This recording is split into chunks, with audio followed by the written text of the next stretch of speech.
You can pass through. I remember. Gota fight. Yeah. It's great. I mean, it's great the sacrifice that they've made for their nation, and continue to make. You know, the men in uniform. It's good for us to acknowledge it. Absolutely. How are you though? How are you guys doing? Charlie, we did. I don't know, I just need one more day. Like the weekend should be Friday, Saturday, Sunday, then another day before Monday. Hey, Friday, Saturday, Sunday, one day, Monday. If you get like the take the whole week. You know, Microsoft in Japan, they did an experiment. So for a while now, they've been doing a 4-day week. They end on Thursday. So Friday, Saturday, Sunday, holiday. Their productivity has gone up by 40%. 40%. I mean, this is crazy. Okay, that's almost half, you know, of their productivity on top, just because they took out one more day. So everybody's more focused. They get things done. They're resting more. They're having time to do other things, and you know, Well, it depends. I don't know. In a lot of the places now, people feel like it's when you're sitting in the office, when you're sitting by a desk and pretending you're doing something on a computer. That's when you're working. Yes. See, that's just the mentality. Is wrong. Indeed. Yeah. If only we can quantify the number of hours that people do the real work in a day. Now we'll get to know that really, perhaps maybe a 9-to-5 job is not really the time that we need to keep clocking workers. And rather, if we could just give them stringently, you're having just 5 hours under strict supervision and for deliverables for a certain day, then you know that the person could have a good output. Yeah. I mean, I think employers want to see evidence of what they are paying for. You know? and that's you being there physically. Yeah. Charlie. Yeah. All right, let's turn our attention to the newspapers. I'll do the Daily Graphic, the Final, and the Daily Statesman. And then I think one more, the Ghanaian Observer. I'll do the rest after Kojo's Times, Daily Guide, and Gold Street Business. Great. Okay, so who's going first? Should I? Please do. Oh, So I have the Today newspaper. It has on the front page, Uforiatta strikes again, chases Indom to the US, Liberia, and others. The story claims that the finance minister has been using the back door to write to countries where Group Indom has investment, or Dr. Papa Kwesi Indom has investment, to tell them about his problems at home. Fixing Pumkantamanso roads on course, according to the MC, pictured there. Solomon Tete Apia, MC for Pumkantamanso. Provide financial incentives for waste treatment facilities, ESPA and CONIWAS to government. It has an attached picture of Atahin, who is the vice president of CONIWAS, addressing the forum at the time. Now let's go to the Daily Dispatch newspaper. Has on the front page analysis of the 200 constituencies, and this number 11 in the series. We have Adentan, and it has a caption headline: Can Ramadan close the 1,364 votes gap and upset Asamoah? You know, coincidentally, it doesn't look like a big margin at all. You never know. Relief for sickle cell patients. The story is on page 8, because we do know I was at an event of the vice president, as well as was it with Novartis or one of the agents, pharmaceutical companies or giants, had adored a new drug to fight sickle cell. An appraisal of former military ruler General Kwesi Frifa. And December 17 referendum is about whether political parties can participate in district level elections. And forthrightly, the Daily Dispatch putting it where the current resurrected arguments have been about why no votes is also. Samson Ladia had copiously written some Facebook messages and then added it with his own take during his file as well. It's been public. Also, Justice Sremsai also I think the conversation has come back. This time is not everybody singing let's vote yes. It's proper explanation. And I think most importantly, the fact that if what is in Parliament is changed, we still could vote.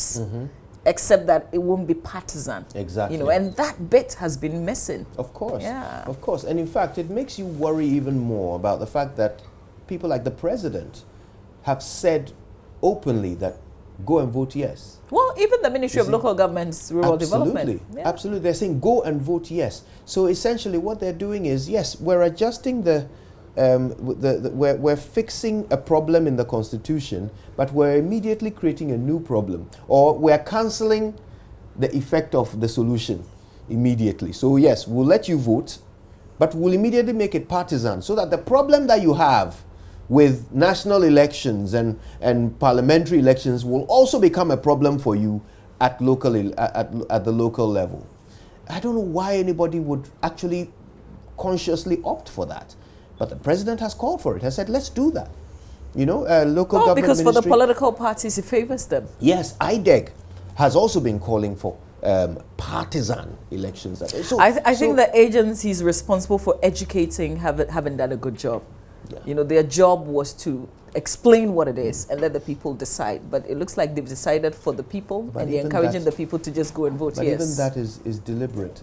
NCCE, when you speak to them, you learn how constrained they are when it comes to providing the education that they are mandated to provide. Yeah. You know, if you now where is the money? If you don't have money, you can't do the work. And that is deliberate. Yeah. It's deliberate. And just to add to what the two of you have said, if we recount what we've had with the so-called political party democracy we're practicing, is that the NDC and MPP have provided an avenue or atmosphere in which when either of them wins, the other is constrained and does not play any role at all in the political party process. Now, even before the election of whoever is on the ticket of a party, they have to go through the delegate system, and in which it's been fraught with monetization. And so we're going to have, if I wanted to contest, let's say for a Shaman MC position, either I become an MPP or NDC. Now, and then who even look for money? Who even selects delegates. you to represent the party? Who does the selection? The delegates. So it doesn't. And Clara makes a very important point. You know, we will have to put all these comments by you know, the education that others are seeking to give, which the agents mandated should have given us. We will have to put it out there for everybody to see. It says, is it you with the power as a people, or is the delegates? Because it's going to be party people now deciding. Definitely. Yeah. And I think that we have to remove that political party barrier, in my opinion, because then it doesn't give opportunity for all of us to see a certain neutrality, even there is. Because we're told that if you look at the district level elections, those who contest, so-called maybe have the parties backing them. Yeah, that's true, but it's even better than us having them on party tickets. You could imagine if we had somebody who should be an assembly member on a party ticket, how rancorous the election would be. Exactly. I and I mean, if the idea is that these elections are supposed to somehow devolve a bit of the power from the executive, then why make it partisan? Why make it partisan? Because in essence, then, it's kind of like what happens in Parliament.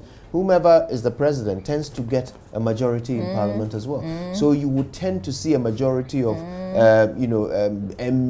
MMDCs across the nation belonging to the ruling party. So what have you solved? What have you achieved? Yeah. What have you achieved? Nothing. And I'm so glad the conversation has reawakened. Exactly. Otherwise, and we've got a little over a month to the election. Absolutely. Otherwise, we would have simply walked into to the another. votes. Look, and we're going to have, let's say, Volta, Nothing, going to have populated with NDC-related MCs and DCs, and Ashanti Eastern Region the same. And you could imagine if we have an MPP government or an NDC government, funds will not be going, which should be statutory, to those. Well, we just have to make this other side of the conversation a bit known. Because it's been. Plus, you see, this is it. This is the beginning of the solution. Ghanaians have to have at least one national election exercise that has nothing to do with NDC MPP, so that we can start to visualize the possibility of voting for a person who doesn't belong to one party or the other. Because of his competence or her competence. Yeah, I like that. It's really and important. it actually begins from Parliament. It doesn't start with us with a referendum. It actually begins in Parliament. I'm done. I'm done. All right then. Shall I go? You can. Yeah. All right. Did you do all the papers? Okay. No, I did too. Okay. Could you go? The two he wanted to. All right. I have the Gold Street Business, the Daily Guide, and the Ghanaian Times. Let's whiz through them real quick. Banner headline, front page of the Gold Street Business this morning. 2020 budget just about ready. Government to juggle fiscal consolidation and projects completion. Ghanaian SMEs to benefit from ITC and ECOWAS trade collaboration. Procurement process under Ghana-Burkina Railway project on hold. We heard a lot about this recently, but now we hear it's on hold. On the back page, real quick, of the Gold Street Business, Niamano Dodo is at post. That's KPMG saying so. Stanchart disburses 71,000 Ghana cedis to support 31 students. And very fortunate students there. Well done. Let's look at the Daily Guide next. Front page this morning. Banner headline, Agojo advised coup plotters. That's according to the BBC. Interesting. Details inside the Daily Guide. President shames doomsayers. Nana opens door for Arabic teachers. Trouble looms at trade fair areas. Oh, such a contentious part of Accra. And also on the front page, Dr. Anya is 2019 healthcare business icon. Yep, that wasn't good enough to run Kolibu. All right, also on the back page, some sports stories. Kotoko returns at last with a picture of Yetil Zachariasen. Also, Menchia South. Do you even know who he is again? Yetil. Do you know who he is? Zachariasen. The coach of Kotoko. He's my friend. You guys don't know. Your friend whose name you can't pronounce. Oh, Zacharias. Oh, yeah, easy. I go chew and well. You go chew, come here. All right. Menchia South gets 3 AstroTurfs, and Arsenal woes deepen. That's it for the back page of the Daily Guide. Let's do the Ghanaian Times last. And illegal fishing at sea. 18 fishermen busted. 2 trawlers, 4 canoes, 9 generator sets, 8 immiscible lights seized. These things really please me, actually, I've got to say. If it's the maritime authorities that are doing it, let's commend them. Let's support them to do even more. We are at risk of losing an entire ecosystem in our waters if we don't protect them. I'm so glad this is happening. Good job to them. All right. Also on the front page, Natoshi Addo and Ken Ofori-Atta to meet Parliament over common fund disbursement. The 2019 Mole 30 Wash Confab resolves to campaign against sanitation and water issues. Provide marketing training for public sector organizations, and that's according to Professor Amati. Back page real quick. Meteor Space Pharaohs today, and Black Stars to commence training today. Center spread has these. 60th anniversary celebration of creation of Brong-Ahafo region held in Sunyani, but Brong-Ahafo region doesn't exist anymore. So, anyway. All right. President opens new children's church for Apostolic Church and then leaves for South Africa to attend Second Africa Investment Forum. Also in the center, illegal fishing. Oh, yeah, we've told you about that already. So that does it from me. All right, let's do the Daily Graphic newspaper. Front page of the Graphic. Gold track reopen and defer now Friday, November 15th. So you've got to take note if your child was to report tomorrow. I think that was the original dates. Well, they said the mid-semester break has been extended, so they go back now, 15th of November. Doctors give government 1 week to renew service conditions after their annual. Was it an annual general meeting? Well, there was a meeting in Tamale, and that's the annual general conference in Tamale. Now they've given a 1 week ultimatum to the government to renew the conditions of service of doctors and dentists working in the public sector. Else, they will withdraw their services. It's just 1 week. Yep. Also, microfinance customers can access 20,000 Ghana cedis of funds. Initially, it was capped at 10,000. So if you've been duly validated, you've gone through the process, they can pay you up to 20,000 Ghana cedis. Adopt modern day marketing practices for growth. That's Professor Amati, and he's the Vice Chancellor of the UPSA, making that call. There is a special feature that I think men will particularly like in the center spread of the paper. It says herbal aphrodisiacs, power to powerless men, impotence to patrons. You can read about it. It's a full feature with a lot of. Roland is looking. You need help, man.